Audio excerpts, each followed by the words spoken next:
ये हमें क्या करते थे वानर सेना। आज के दिन उस वानर सेना की मेहनत थी कि 17% वोट के साथ आपके 10 विधायक जीत गए। मेरी तो 35 साल उम्र है और 85 साल के भी चुनाव लड़ते हैं। मैं तो अभी रिटायर होने वाला नहीं। ये वो लोग हैं जो हमारा विरोध करते हैं, जिनकी रिटायरमेंट पास है और उनको डर है दुष्यंत का मौका ना छीन जाए। और मैं तो आग्रह करूंगा कि विपक्ष के साथी तो निरंतर प्रयास करते रहे। 3 महीने में गिर जाएगी, 3 साल में गिर जाएगी, आज 3.25 साल हो गए मजबूत चल रहे। ये तो मेरे को लगता है कलायत वालों को भी भरोसा नहीं था कि सतेंद्र राणा पीछे रह जाएगा। अगर ये पता होता कि 10 विधायक बन जाएंगे, सतेंद्र राणा विधायक बनते, मंत्री बन जाएंगे, जिताते नहीं जिताते। आज हमारे क्लर्क साथी भी धरने पर बैठे मांग कर रहे हैं 34,500, 35,500। आज देश में कहीं ये मांग पूरी नहीं हो सकती, मगर धरने पे बैठे।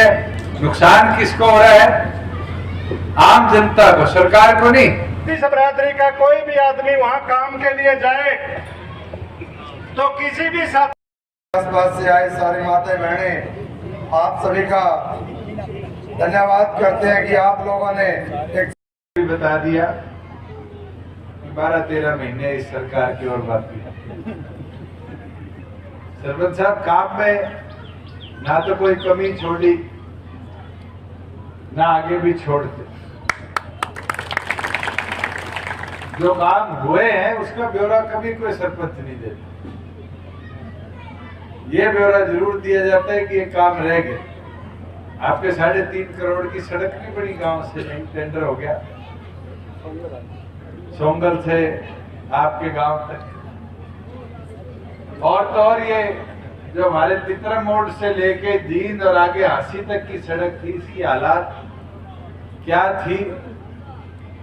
क्योंकि गवर्नमेंट ऑफ इंडिया को केस भेजा हुआ था, इस पे काम तो हमने पैचिंग का करवाया।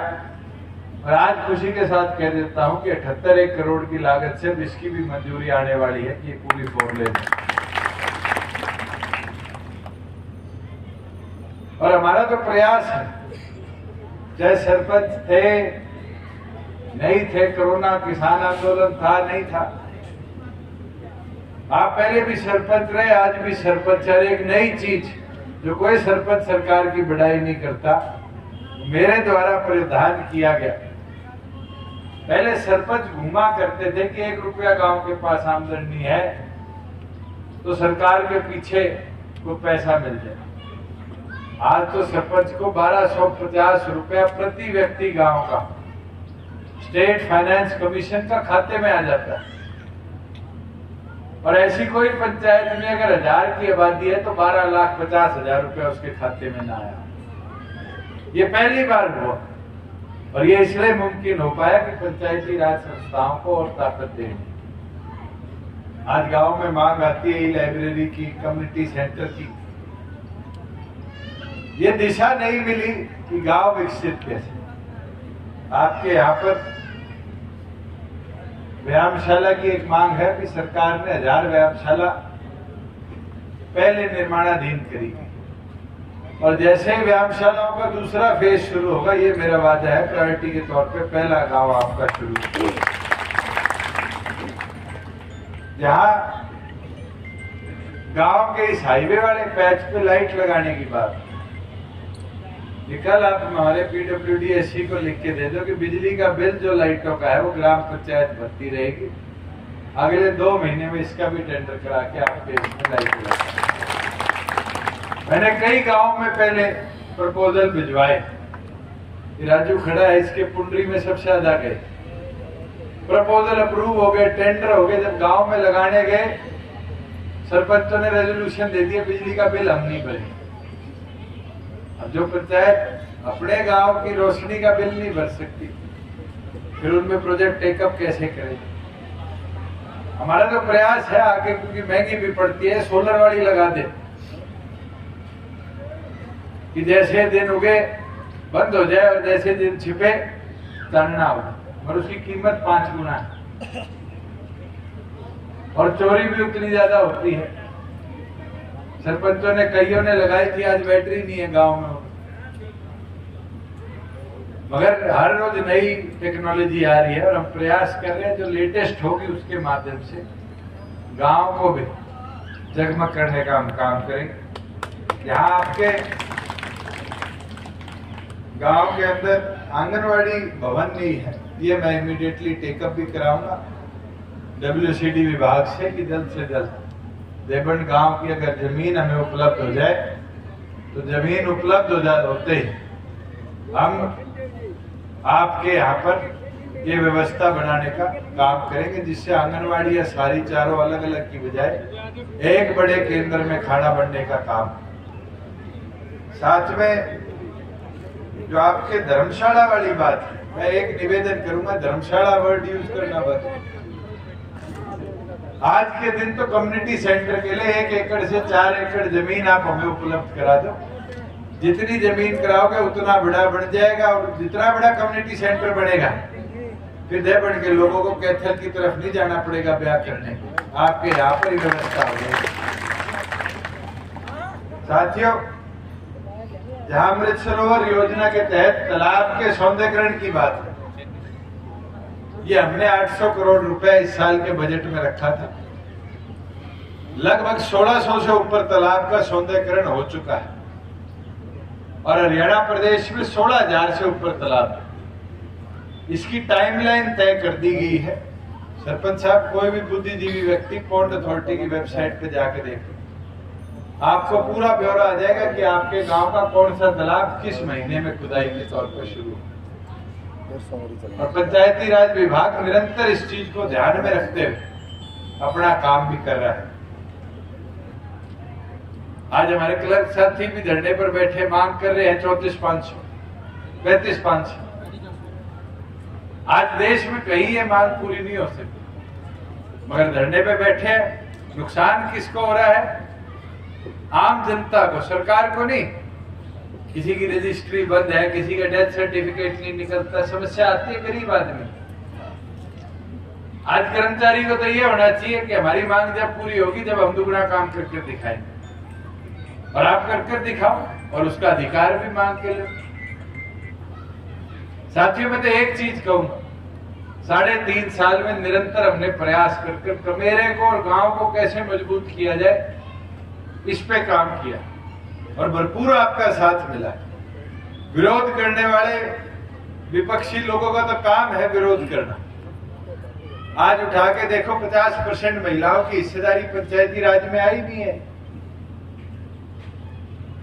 आज किसी गांव के मेंबर में देखोगे हर दूसरी कुर्सी औरत की लगी होती। सरपंच में ले लोगे 6300 सरपंच है, हर दूसरा सरपंच हरियाणा प्रदेश का एक महिला है। और तो और मेंबर ब्लॉक समिति जिला परिषद छोड़ो, चेयरमैन जिला परिषद ब्लॉक समिति में हर दूसरी सीट अगर कोई रिजर्व हुई है तो वो महिलाओं के लिए हमने आरक्षित करने का काम।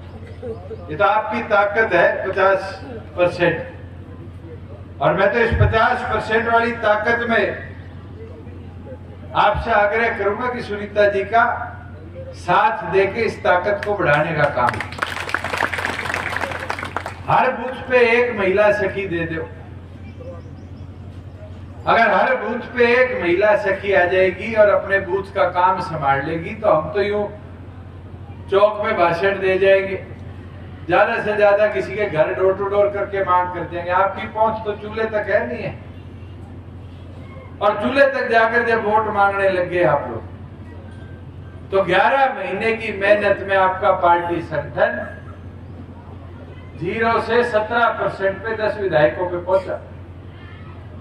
आज तो 4-4.5 साल हो गए मेहनत करते, और ये गारंटी देता हूं अगर ये 50% आबादी भी हमारी एक्टिव होकर पार्टी के लिए काम करने लगी तो फिर 17%, 40% होकर इस प्रदेश का सबसे बड़ा संगठन फिर बनेगा तो जननायक जनता पार्टी का। साथियों, आज महिलाओं को हर 3 डिपो में से 1 डिपो देने का हमने काम। आज पिछड़ी जातियां थी, कभी उनको मौका नहीं मिलता था कि वो चुनाव लड़ पाए। आज परसेंट पंचायती राज में हिस्सेदारी मिली नहीं मिली। और ऐसे ऐसे गांव हैं, शायद एक एक परिवार हो, और उस एक एक परिवार में भी हिस्सेदारी आज इलेक्टेड की मिली। हमें खुशी होती है। चौधरी देवीराज जी ने हरिजन चौपाल के साथ बैकवर्ड चौपाल दी। आज हमने बैकवर्ड को उसका और ज्यादा अधिकार देने का काम, वो सोच आगे लेके जाने की है जननायक की, जिसने इस प्रदेश का निर्माण किया। और मैं तो आग्रह करूंगा कि विपक्ष के साथी तो निरंतर प्रयास करते रहे, 3 महीने में गिर जाएगी, 3 साल में गिर जाएगी, आज 3.25 साल हो गए मजबूत चल रहे, और राज में बैठे तब कमेरे का काम कर पाए। और मैं तो आपको विश्वास दिलाता हूं, मेरी तो 35 साल उम्र है और 85 साल के भी चुनाव लड़ते हैं। मैं तो अभी रिटायर होने वाला नहीं। ये वो लोग हैं जो हमारा विरोध करते हैं, जिनकी रिटायरमेंट पास है और उनको डर है दुष्यंत का मौका ना छीन जाए। ये तो मेरे को लगता है कलायत वालों को भी भरोसा नहीं था कि सत्येंद्र राणा पीछे रह जाएगा। अगर ये पता होता कि 10 विधायक बन जाएंगे, सत्येंद्र राणा विधायक बनते, मंत्री बन जाएगा, जिताते नहीं जिताते। ये तो अपनी कमी रही कि हम अपने बूथ को नहीं संभाल पाए।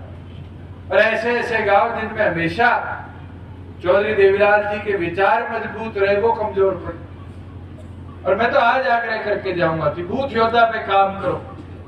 हर बूथ पे जो फर्स्ट टाइम वोटर है, पहली बार वोट डालेगा, 18 से 22 साल का युवा है, उसको आज संगठन के साथ जोड़ने का काम करो। जोड़ दिया। ये हमें क्या करते थे वानर सेना, आज के दिन उस वानर सेना की मेहनत थी कि 17% वोट के साथ आपके 10 विधायक जीत गए। और ये नई फौज जोड़ दोगे उस सेना में तो ये 40% का आंकड़ा, ये मेरी माताएं, मेरे युवा साथी मिलकर आपके कंधे से कंधा मिलाकर पूरा करने का काम।